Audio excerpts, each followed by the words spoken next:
Hai Mitra Zaman Siar, saatnya kita ikuti ngobrol-ngobrol El Gangga bareng Lasnas Dewan Dakwah yang bakalan ngobrolin tentang berkurban Idul Adha tahun ini. Dipantengin ya sampai habis.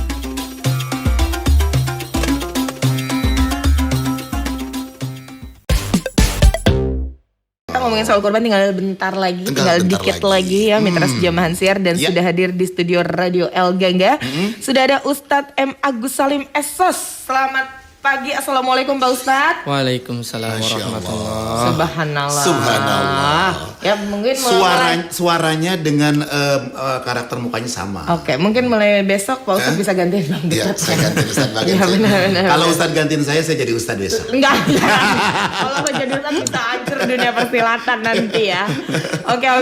Dan hari ini kita bakalan ngomongin tentang Bismillah bisa kurban nih. Waduh. Insya Allah ya Pak Ustadz ya. Insya Allah. Ini gimana nih ceritanya Bismillah semua orang bisa kurban, apalagi bisa meluaskan kebahagiaan hingga ke pelosok negeri nih Pak Ustadz. Silahkan. Ya, berbicara tentang kurban adalah berbicara tentang kita ingin mempersembahkan sebuah ketaatan kepada Allah Rabbuna Tabaraka wa Ta'ala berupa sesembahan hewan, apakah itu kambing, domba, sapi, unta gitu ya, dalam rangka ketaatan kepada Allah. Nah, ini adalah sebuah perintah yang telah diabadikan dalam Al-Quran. Fasalli li rabbika wanhar. Maka fasalli, tegakkanlah sholat ya, wanhar, dan berkurbanlah. Artinya Allah telah memberikan sebuah syariat perintah kurban agar ini bagian daripada bentuk ketaatan kita kepada Tuhan kita, yaitu Allah Rabbuna Tabaraka wa Ta'ala. Dan syariat kurban ini menunjukkan bahwa kita adalah bagian daripada umat yang mengikuti sunnah Nabi Rasulullah SAW. Sebagaimana ini juga pernah dilakukan pertama kali pada saat Nabi Ibrahim alaihissalam ya, ingin mengkurban anaknya atau putranya, itu Nabi Ismail alaihissalam.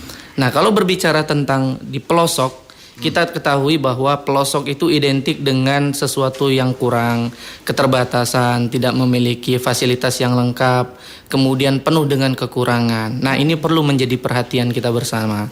Kalau kita lihat di kota gitu ya Mbak ya, Masya Allah, kalau di kota itu saya perhatikan gitu, saya sudah lebih dari 10 tahun di Jakarta ya, Masya Allah, saya melihat masjid-masjid itu kalau memotong hewan kurban, Masya Allah, banyak sekali yang mungkin lebih dari 10 ekor gitu ya.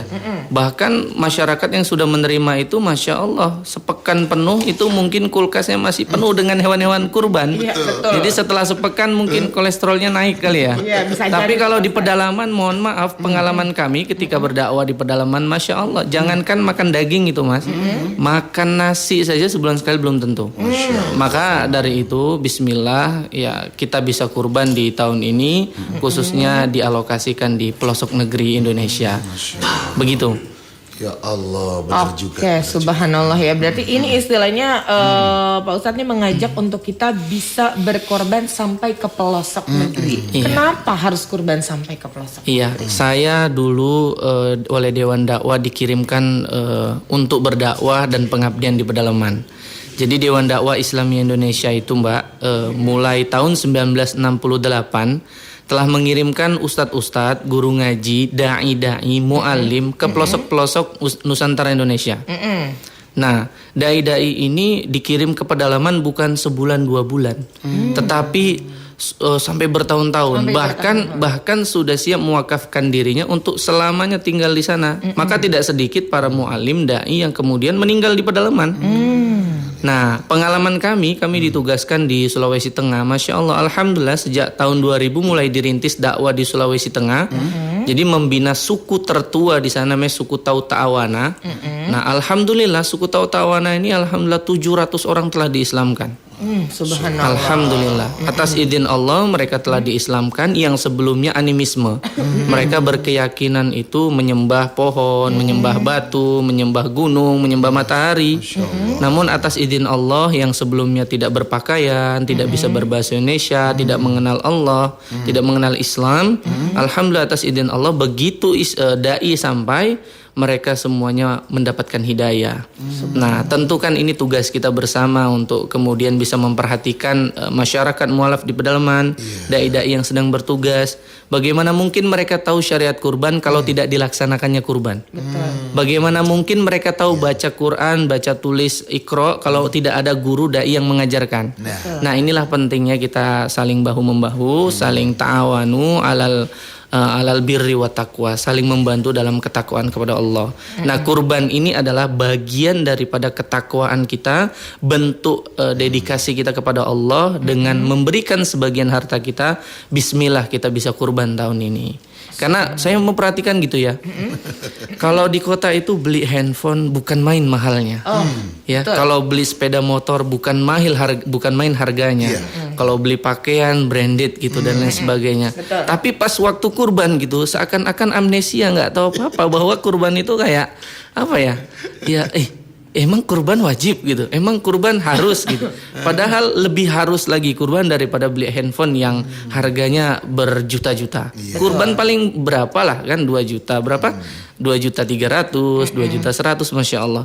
Seumur hidup kita ya minimal kita bisa kurban lah gitu kan. Khususnya yang muda-muda ini, yang muda-muda para pendengar El Gangga Buniman, mudah-mudahan dimanapun Anda berada, Allah memberikan kemudahan kepada Anda, kesehatan kepada Anda, dan kekuatan serta kelancaran rezeki untuk bismillah bisa kurban. Alhamdulillah. Iya, alhamdulillah, semoga aja kita semua dimudahkan rezeki dan juga dilancarkan ya. Iya. Tapi sebelum saya bertanya ini, ternyata masih ada juga masyarakat Indonesia yang ketinggalan banget, ditinggal di pedalaman ya Ustadz ya? Iya benar. Kali kita tuh Indonesia udah sejahtera aja, udah enak aja kalau kita gitu ya. Ternyata masih ada. Oke deh, Pak Ustadz, ini langsung aja nih ada pertanyaan lagi. Di mana aja kurban pelosok negeri disalurkan? Iya. Kurban yang disalurkan tentunya pertama adalah di pelosok negeri yang di situ ada dai atau ada ustadz yang sedang mengabdikan dirinya membina umat. Jadi ada dai kita ini, dia ditugaskan di NTT, Nusa Tenggara Timur. Dia Masya Allah, jadi waktu beliau bertugas itu Mas, Mbak, jadi Masya Allah, waktu beliau bertugas itu selama sepekan beliau itu tidak makan nasi. Masya Allah. Sampai beliau itu sakit. Dan sakitnya itu bukan main, sakit yang sudah setingkat tipes gitu. Jadi ditanyalah oleh pimpinan Lasnas dan Dewan Dakwah begitu ya. Lasnas Dewan Dakwah mempertanyakan kepada beliau, Ustadz, kenapa antum tidak makan nasi? Beliau menjawab, Ustadz, saya kehabisan uang saku. Saya kehabisan bekal. Masya Allah, beliau bertahun-tahun, baru itulah beliau sepekan tidak makan nasi karena lantaran kehabisan uang saku. Kenapa, Ustadz? Ya kehabisan. Kenapa antum tidak minta dengan masyarakat di setempat? Jawab beliau, saya malu Ustadz. Bagaimana saya mau minta dengan masyarakat sedang mereka lebih susah daripada saya? Akhirnya karena beliau sudah sakit-sakitan, pengurus Dewan Dakwah Pusat kemudian berinisiatif untuk memindahkan tugas beliau ke tempat yang lain, yang lebih makmur lah. Kemudian jawab beliau ini luar biasa. Ustadz, saya tidak mau dipindahkan. Jangan jauhkan saya dari Allah. Justru saya seperti ini, saya semakin dekat dengan Allah. Jadi jangan jauhkan saya dari Allah. Masya Allah. Inilah yang kemudian menjadi target tempat kita menyalurkan kurban. Dai-dai yang di pedalaman, mereka sedang membina umat. Ini menjadi target kita untuk menyalurkan kurban-kurban terbaik kita. Jadi dai-dai itu ada di mana saja Ustaz? Ada dai kita yang sedang berada di Papua. Di setiap pelosok-pelosok Papua itu sudah ada dai yang sedang ditugaskan. Mereka siang dan malam berjibaku membina umat, untuk memahamkan mereka tentang bagaimana itu Islam, bagaimana itu bernegara, bagaimana itu peradaban dunia. Kemudian ada juga dai kita yang ditugaskan di NTT, itu juga akan menjadi target tempat penyaluran kurban kita. Kemudian di Sulawesi, kemudian di Maluku, kemudian di Bengkulu, kemudian di Sumatera Barat, tepatnya di Pulau Mentawai. Ada yang unik nih Mas. Di Pulau Mentawai itu, jadi tahun 1976, wakil presiden pertama kita itu mengislamkan satu dusun. Subhanallah. Satu dusun ini setelah diislamkan, dikasih nama lah dusun ini, namanya Dusun Berkat Ilahi. Dusun Berkat Ilahi. Iya. Setelah diislamkan satu Dusun Berkat Ilahi, Bung Hatta, wakil presiden pertama kita, kembali ke Jakarta. Beliau lupa setelah diislamkan seorang mualaf harus didampingi, dibina, dibersamai. Tapi itu belum terjadi. Akhirnya apa, satu dusun itu murtad semuanya. Tersisa hanya 3 kakak yang masih Islam. Yang awalnya dari satu dusun, yang awalnya namanya dusun berkat ilahi itu berubah menjadi dusun berkat saja. Ilahinya hilang. Ilahinya hilang. Yang uniknya lagi, kemudian kami dengarlah ya kisah tersebut, cerita tersebut dikirimkan dai Dewan Dakwah Islam Indonesia untuk membina mualaf yang masih tersisa. Atas izin Allah, satu dusun itu kemudian kembali berislam. Subhanallah. Ada yang unik nih Mas. Setelah diislamkan kembali, ibu-ibu mualaf sana datang kepada kita. Ustadz, Ustadz, iya Bu, ada apa Bu? Alhamdulillah ya Ustadz, sejak kami masuk Islam, sejak kami memeluk Islam kembali, babi kami makin banyak. Coba kalau misalkan Mas atau Mbaknya ada seorang mualaf bertanya demikian, jawabnya gimana? Gimana ya Pak Ustadz ya? Enggak, harusnya Pak Ustadz, ya kambing saya makin banyak. Iya, harusnya begitu. Ini babi kami makin banyak sejak masuk Islam. Jawabnya gimana itu Mas? Gimana kira-kira Pak Ustadz? Kembalikan kepada Pak Ustadz kalau begitu Pak Jadi Ustadz. kita kembaliin lagi pada Ustadz ya. Karena ini masalahnya babi kita makin banyak. Itu dia. Kalau kita bilang alhamdulillah babi itu haram ya. Dalam Islam babi haram. Kemudian kalau kita bilang haram dan tidak boleh dimakan, kita disembelih di tempat. Subhanallah. Karena babi adalah makanan pokok mereka. Oke. Bagaimana mungkin makanan pokok yang sudah dipelihara Iya. kemudian kita minta mereka untuk dibuang? Tentu ini sesuatu yang sangat tidak masuk akal bagi mereka. Sehingga kami para dai gitu ya, berpikir dengan bijak bagaimana bisa menggantikan ternak babi itu dengan yang lain. Kami melihatlah bagaimana turunnya pengharaman mabuk atau homer. Jadi homer itu turunnya ayat di Al-Quran untuk diharamkan kepada manusia itu ada 3 tahapan. Pertama, Allah mengatakan bahwa homer itu baik, tetapi keburukannya jauh lebih besar. Yang kedua ayat ayat yang kedua yang turun adalah janganlah kalian beribadah, sholat dalam keadaan mabuk. Nah, yang ketiga baru Allah menurunkan tentang pengharaman khomer. Akhirnya seluruh penduduk Mekah itu membuang khomernya sampai banjir itu Mekah lantaran ada pengharaman khomer. Masya Allah, ini luar biasa sekali sistemik gitu ya turunnya pengharaman khomer. Kami berpikir gimana caranya agar ini bisa diterapkan kepada masyarakat yang mengatakan bahwa alhamdulillah Ustadz, babi kami semakin banyak, semakin gemuk sejak kami masuk Islam. Jadi akhirnya kita coba berdakwah dengan cara yang bijak gitu ya. Kami sampaikan informasi ke Jakarta ya. Ada masyarakat yang Masya Allah, beliau kemudian menyampaikan kepada kami seorang bapak, Ustadz, saya belum akikah. Saya mau akikah di pedalaman 2 ekor kambing. Tapi saya beli dengan harga yang murah, nanti dipotongnya ketika sudah umur yang cukup. Akhirnya dipelihara dengan oleh masyarakat di pedalaman yang mengatakan bahwa semakin banyak babi kami sejak kami masuk Islam. Akhirnya dipelihara. Begitu juga ada masyarakat mengatakan, Ustadz, saya mau kurban di pedalaman, tapi umurnya belum cukup. Saya bayar dengan harga yang demikian. Kemudian nanti waktu umur yang cukup, waktu kurban, silakan disembelih. Akhirnya dibeli dan dipelihara oleh masyarakat di pedalaman. Masya Allah, atas izin Allah, seiring berjalannya waktu, babi itu habis dikonsumsi, tergantikanlah sekarang dengan kambing dan kurban akikahnya jamaah yang ada di kota. Begitu babi itu sudah habis dikonsumsi gitu ya, sudah tidak lagi diperbanyak gitu, baru kita mengatakan innama harrama alaikumul maitata waddama walahmal khinzir. Sesungguhnya diharamkan atas kalian darah, mayat dan daging babi. Baru ibu-ibu tadi ngomong, Ustadz, babi itu haram toh? Iya ibu. Kenapa Ustadz tidak bilang dari kemarin? Kalau kita bilang dari kemarin, ibu kasih kita kesembeli.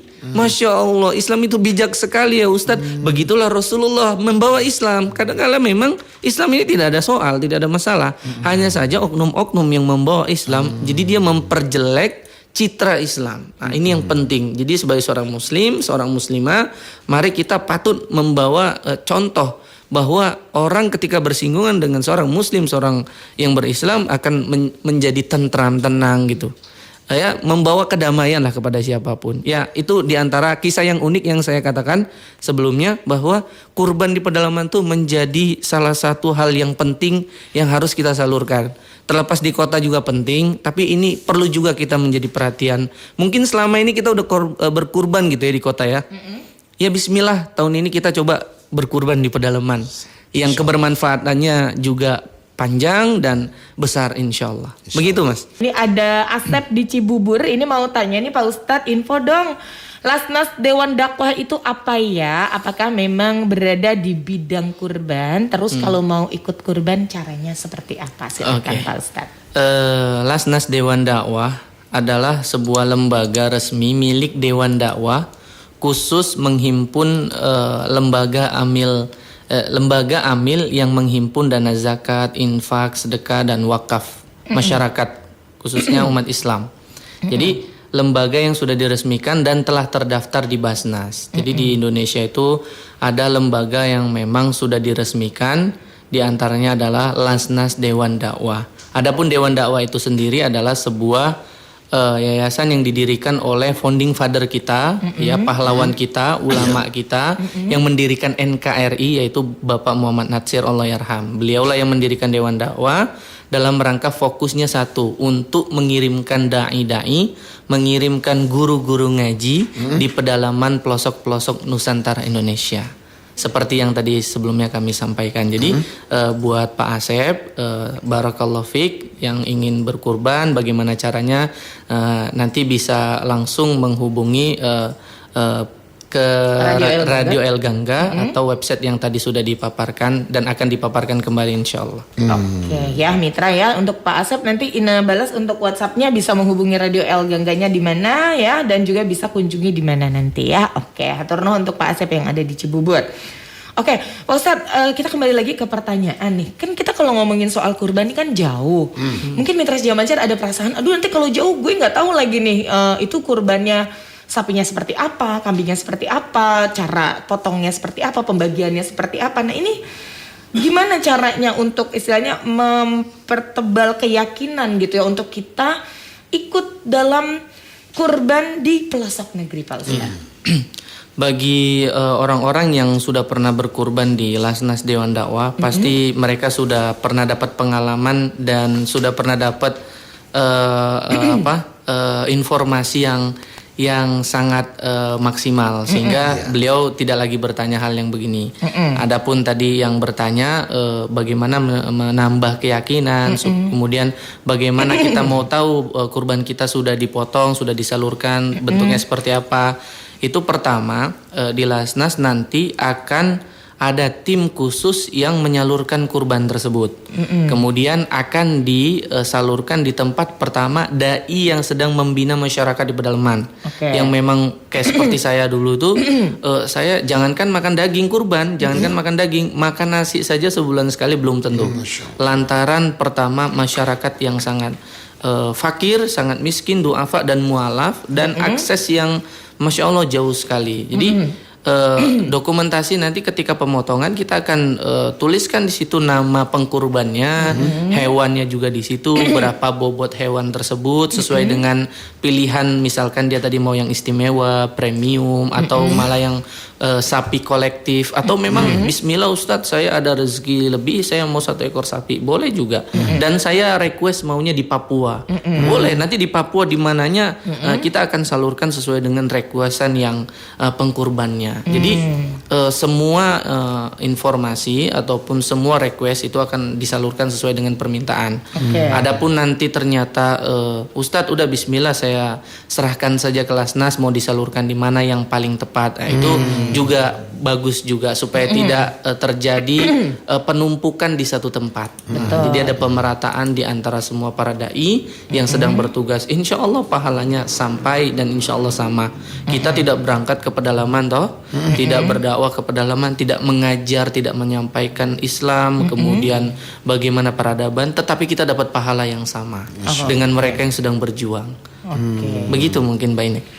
Jadi untuk mitra Jamansyar nggak usah ragu lagi, karena mitra juga bisa nanti dokumentasi ataupun bukti pelaksanaan hewan kurban akan dikirimkan oleh pihak Lasnas kepada mitra yang memang menjadi salah satu pengkurban. Ya. Jadi untuk mitra Jamansyar sekali lagi, untuk mitra yang ingin meluaskan kebahagiaan hingga ke pelosok negeri, yuk kurban ya. Bisa mitra kurban kambing dengan kambing premium dengan harga Rp2.375.000. Ya. Kambing istimewa dengan harga Rp2.985.000. Ya. Ataupun mitra yang ingin berkurban sapi ya, kolektif dengan harga Rp2.350.000 ataupun satu sapi dengan harga Rp16.250.000. Dan untuk lebih lanjut informasi dan konfirmasinya, mitra bisa hubungi Radio El Gangga di nomor WhatsApp di 0851 6310 0353 dengan Afifah ataupun Sahnas, atau di nomor telepon di 021 884 1177, atau bisa juga kunjungi di lasnasdewandakwah.or.id. Ya, _kurban _Radio El Gangga _20.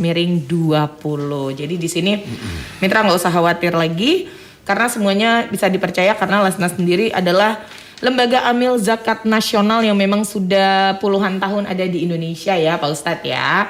Oke. Ini satu pertanyaan dulu ya Panjul sebelum kita masuk ke ada yang mau lewat. Pak Ustadz, apa hukumnya kalau sampai sekarang kita sudah tua belum bisa berkurban dan yang kita bisa hanya makan daging kurban saja? Gimana nih Pak Ustadz? Dari Empok Nani di Mawaraya Kartini, silahkan Pak Ustadz. Hukum kurban itu kan para ulama membagi menjadi dua. Pertama, pendapatnya adalah ulama yang berpendapat bahwa diwajibkan kurban bagi setiap muslim, setiap orang yang beriman. Ya. Dalilnya yang berpendapat seperti ini adalah Abu Yusuf dalam salah satu pendapatnya, Rabi' al-Laits bin Sa'ad al-Auza'i, kemudian Ats-Tsauri dan Imam Malik dalam salah satu pendapatnya. Di antara dalil mereka adalah firman Allah yang tadi kami sampaikan, fasalli li rabbika wanhar. Ya, dirikanlah salat dan berkurbanlah. Hadis ini menggunakan kata perintah. Ya, wanhar itu kan di dalam bahasa Arab itu fi'il amr yang artinya perintah, wanhar maka berkurbanlah gitu. Yang menunjukkan wajibnya pula dalam hadis yang diriwayatkan oleh sahabat Nabi Abu Hurairah radhiyallahu anhu, ia berkata bahwa Rasulullah SAW bersabda, "Man kana lahu sa'atun wa lam yudahi falam yaqrabanna musallana." Barang siapa yang memiliki kelapangan rezeki dan tidak berkurban, maka janganlah ia mendekati tempat sholat kami. Hadis ini diriwayatkan oleh Abu Hurairah. Masya Allah, artinya bagi orang yang memiliki kelapangan rezeki kemudian dia enggan untuk berkurban ya, Masya Allah, Rasulullah mengatakan jangan dekati tempat sholat kami. Artinya para ulama mengambil dari dalil ini bahwa tentang wajibnya berkurban. Itu pendapat yang pertama. Nah, pendapat yang kedua adalah pendapat kedua sunnah dan tidak wajib. Sunnah di sini maksudnya adalah sunnah muakkad ya, sunnah yang ditekankan. Artinya bagi kaum muslimin yang memiliki kelapangan ya, memiliki rezeki yang lebih, maka disunnahkan untuk kemudian berkurban. Tetapi di sini adalah sunnah yang ditekankan, tetapi tidak wajib. Begitu dua pendapat para ulama. Adapun yang selama ini bismillah Ustaz, saya selama ini menerima kurban, menerima daging, berarti kategorinya mungkin saya orang yang masuk kategori 8 asnaf mungkin ya, kemudian menerima gitu. Bismillah bulan depan, tahun depan saya akan menaiki kualitas saya, naik kelas untuk bisa berkurban. Dulu saya menerima, sekarang saya akan menjadi penyalur. Saya akan pengkurban gitu. Bismillah, karena memang kita harus setiap harinya semakin baik, semakin hebat, semakin bagus, semakin bermanfaat. Begitu mungkin. Wallahu a'lam bishawab. Iya, betul sekali. Ya, itu dia jawabannya buat buat Empok Nani yang ada di Mawar Kartini. Baik, Pak Ustadz, kita lanjut lagi ya nih proses tentang pengiriman Pak Ustadz nih yang harus disampaikan kepada mitra Radio El Gangga. Mungkin mitra penasarannya tuh apakah ini hewannya hewan hidup dikirim atau hewannya ini udah disembeli baru dikirim gitu Pak Ustadz untuk dari segi pengiriman dan juga pendistribusiannya. Iya, silakan Ustadz proses pengiriman. Kalau orang yang berkurban, misalkan dia berkurban di Papua, di Sulawesi, di Nusa Tenggara Timur, ya, ketika dia mau berkurban maka sepekan atau 4 hari sebelum momen Idul Adha itu tiba, kita sudah mengirimkan uang sesuai dengan yang sudah di campaign kan, yang sudah di campaign ke masyarakat ya, termasuk ke mitra pendengar El Gangga gitu ya. Nanti itu uang itu kita transfer ke para dai yang sedang bertugas di seluruh Indonesia.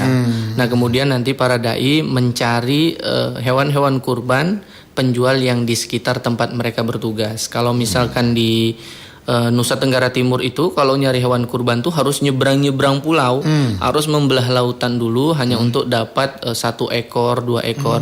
Maka kasihan gitu kadang kalau misalkan para dai itu ya yang mencari hewan kurban dan membelah lautan, menyeberangi pulau-pulau hanya untuk 1 ekor kambing gitu misalkan. Sayang.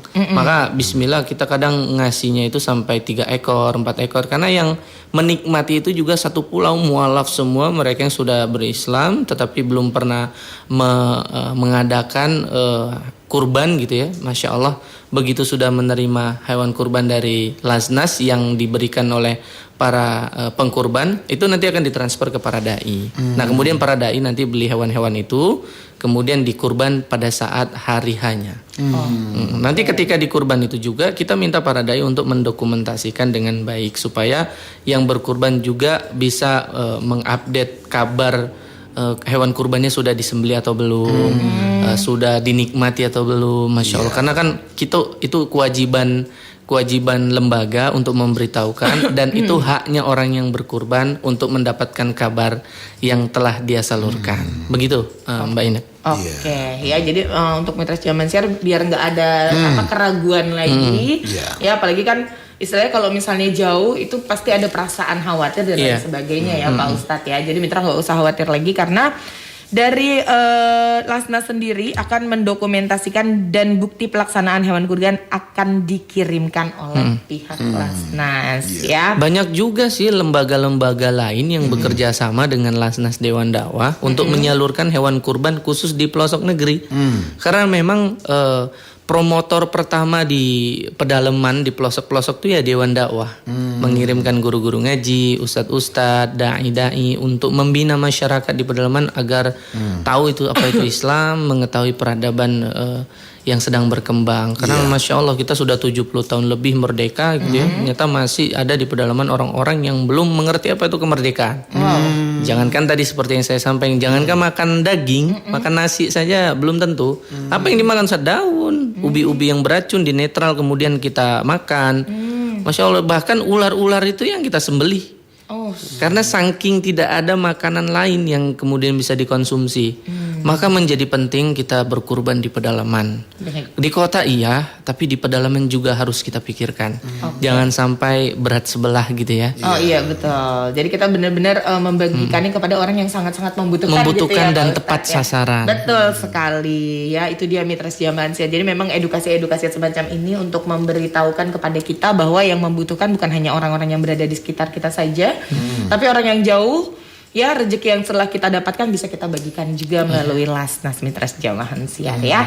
Oke, ini ada Om Tony di Tanjung Priuk. Mau tanya nih Pak Ustadz, boleh nggak sih berkurban pakai uang tuh kasbon dulu ke bos terus bayarnya kita cicil gitu per bulan? Silakan Pak Ustadz. Masya Allah, luar biasa Jadi semangat. dia sudah punya semangat untuk ikut kurban ya, sudah niat mau Pak Ustadz. Silakan Pak Ustadz. Masya Allah. Kalau berkurban dengan cara kasbon itu tidak ya, tidak karena memang ibadah kurban itu tadi kami sudah sampaikan orang yang sudah memiliki kelebihan rezeki, kemudian dia dimasukkan ke hukum bahwa dia mampu, gitu mampu. Karena syarat kurban itu ya seorang Muslim, kemudian orang yang sudah mampu, kemudian dia sudah balik. Ya kalau memang belum mampu ya Bismillah tahun depan gitu kan. Nah, kalau ini kan masih ada waktu nih jedah nih. Bismillah ya Allah bulan depan saya mau ngumpulkan uang untuk kurban gitu. Kalau memang terasa mahal ya belinya sudah jauh-jauh hari supaya apa harga itu lebih relatif murah. Seperti tadi yang kami sampaikan ada masyarakat di pedalaman yang sebelumnya non muslim begitu masuk Islam dia bilang alhamdulillah Ustaz sejak kami masuk Islam babi kami makin banyak gemuk-gemuk ini kan sungguh Masya Allah gitu kan. Akhirnya ternak babi tadi tergantikan oleh akikah dan kurbannya orang-orang yang ada di kota. Dipelihara oleh mereka, dibesarkan, belinya waktunya masih kecil gitu. Nanti begitu udah hari H kan sudah besar gitu. Dan harganya sudah relatif mahal Iya, gitu kan, betul dan sekali. tidak perlu dibayar karena sudah dibeli gitu kan, udah betul. tinggal dipotong saya sesuai dengan siapa yang mengkurbankan atau yang menyalurkan tadi. Ya, jadi syarat untuk berkurban itu ya, syarat kurbannya adalah muslim, kemudian dia sudah memiliki kemampuan, artinya rezekinya sudah lebih, dan yang terakhir dia balik akil balik. Oke. Begitu. Gimana kalau dibalik aja mungkin ya Om Tony ya. Jadi dia tuh kumpulin dulu uangnya, Iya. baru dia berkurban gitu ya Pak Ustadz ya. Oke, jadi ke bosnya itu nabung dulu tuh per bulan sampai nanti tiba waktunya Idul Adha ya. Oke. Ada Into di Bekasi nih Pak Ustadz. Kalau yang ikut kurban non muslim dapat pahala atau enggak nih Pak Ustadz? Silahkan. Kalau berbicara tentang pahala, berbicara tentang amal soleh, itu berbicara tentang ranahnya ketuhanan, Iya. ranahnya Allah ya. Kita tidak bisa menilai bahwa orang itu dapat pahala atau tidak. Tetapi bagi seorang yang berkurban itu adalah sebuah istilah kepada orang-orang muslim. Orang-orang mukmin yang itu dianjurkan kepadanya untuk menunaikan ibadah kurban. Nah, itu istilah yang disematkan kepada orang-orang muslim, orang-orang mukmin.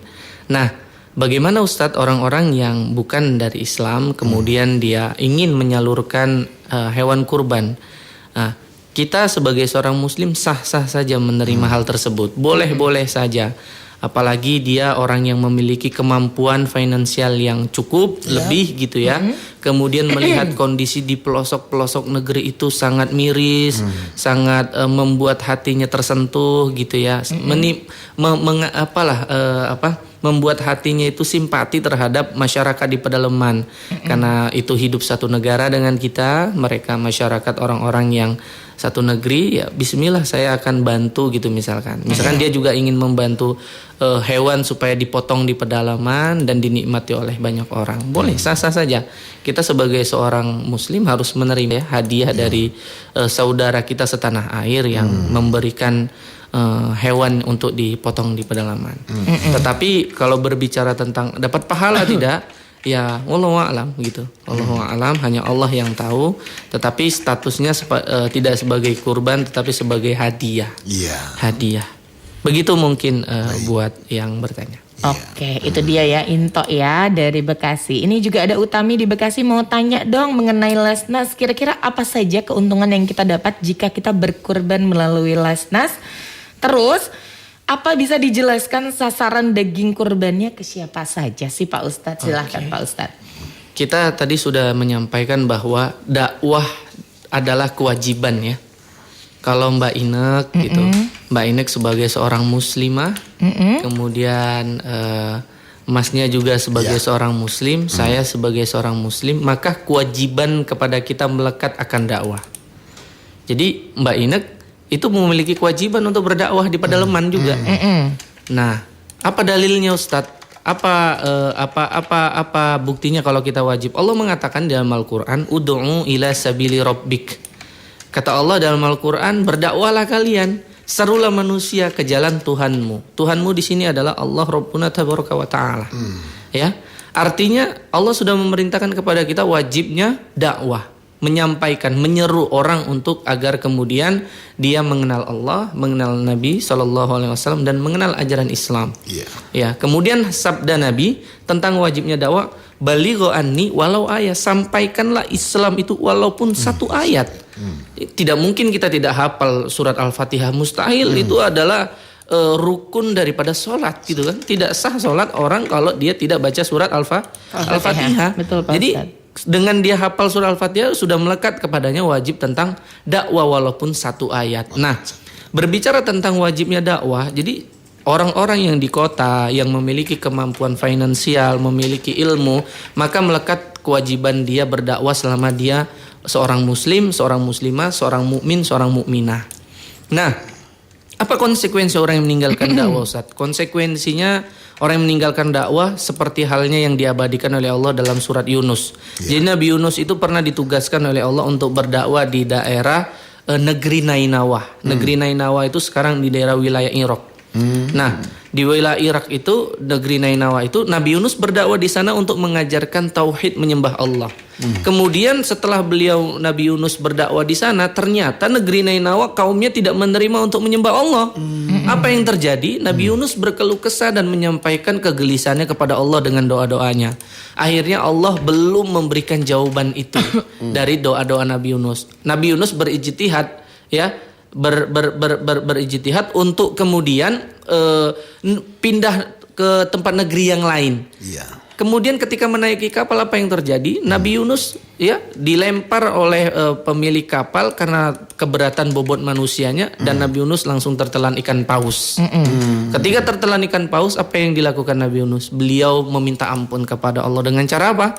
Mentauhidkan Allah dulu, mengesahkan Allah. La ilaha illa anta subhanaka inni kuntu minadz zalimin. Jadi kalau kita lagi berdoa itu pastikan kita mengatakan dulu, kita mengesahkan Allah. Tiada Tuhan selain Engkau ya Allah.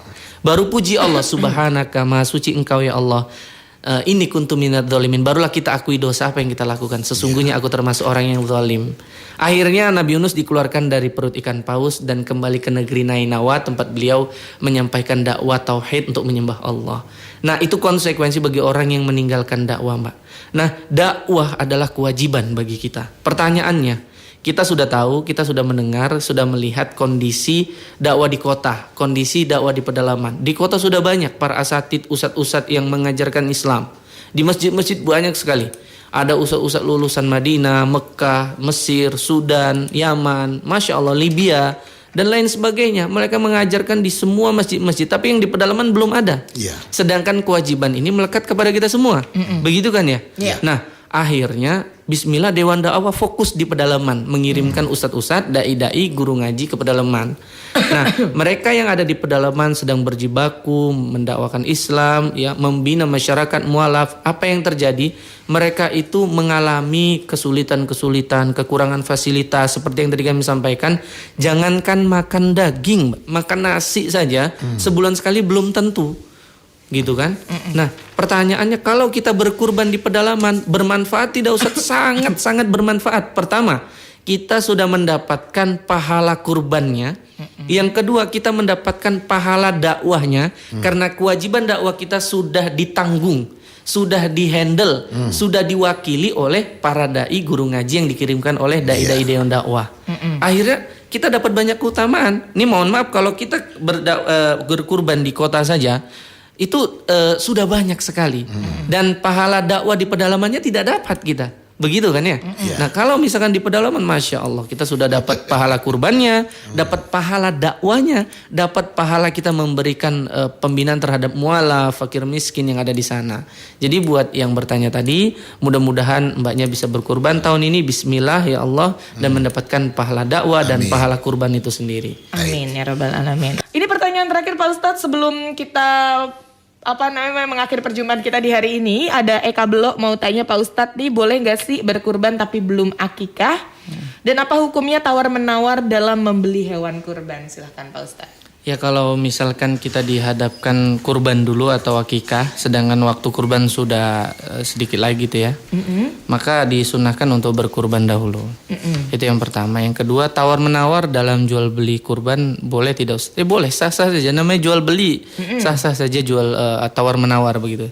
Selama di dalamnya antarodin, saling ridho, yang membeli dengan harga sekian yang sudah ditawar dia ridho, kemudian yang menjualnya juga dengan harga yang dia jual setelah ditawar dia ridho. Begitu. Wallahu a'lam bishawab. Oke, biasa pertanyaan terakhir, closing statement Pak Ustadz, saran dan juga harapan untuk mitra sejauh Mansyar yang hari ini lagi panteng Radio El Gangga. Silakan Pak Ustadz. Insyaallah. Mitra El Gangga, para pendengar yang buniman, yang semoga Allah Subhanahu wa taala senantiasa berikan kesehatan, kekuatan, kelancaran di dalam mencari rezeki. Amin ya rabbal alamin. Saya Muhammad Agus Salim, salah seorang dai Dewan Dakwah yang langsung turun bertugas di pedalaman. Sangat menghimbau dan mengharapkan kepada Allah agar kiranya para mitra El Gangga, pendengar yang budiman, kemudian tergerak hatinya untuk kemudian saling bahu-membahu, saling ta'awanu 'alal birri wa taqwa, tolong-menolong dalam ketakwaan, yaitu memikirkan khususnya dakwah di pedalaman. Jadi kurban itu hanya salah satu bentuk kepedulian kita terhadap para dai yang sedang bertugas.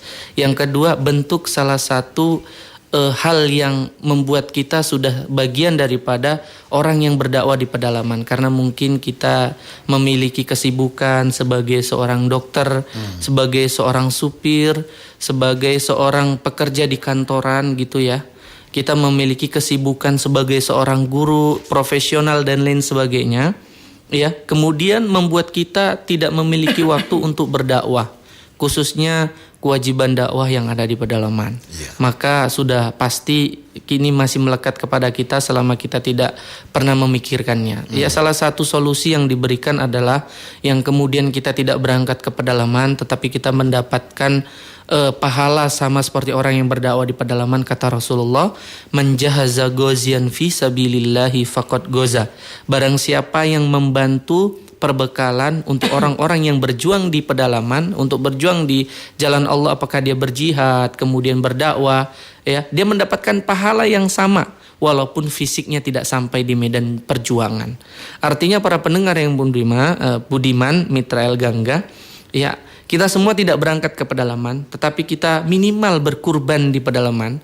Itu sudah bagian daripada dakwah di pedalaman. Kalau kita berkurban di kota, belum tentu kita mendapatkan pahala dakwah di pedalaman. Karena di kota, bagaimana mungkin kita dapat pahala di pedalaman karena kurbannya di kota. Kemudian dengan kita berkurban di pedalaman, kita mendapatkan pahala kurban pula, tanpa mengurangi pahala kurban kalau kita kurban di kota. Mungkin itu saja harapan kami kepada para pendengar yang budiman. Doa kami selalu menyertai para pendengar yang budiman.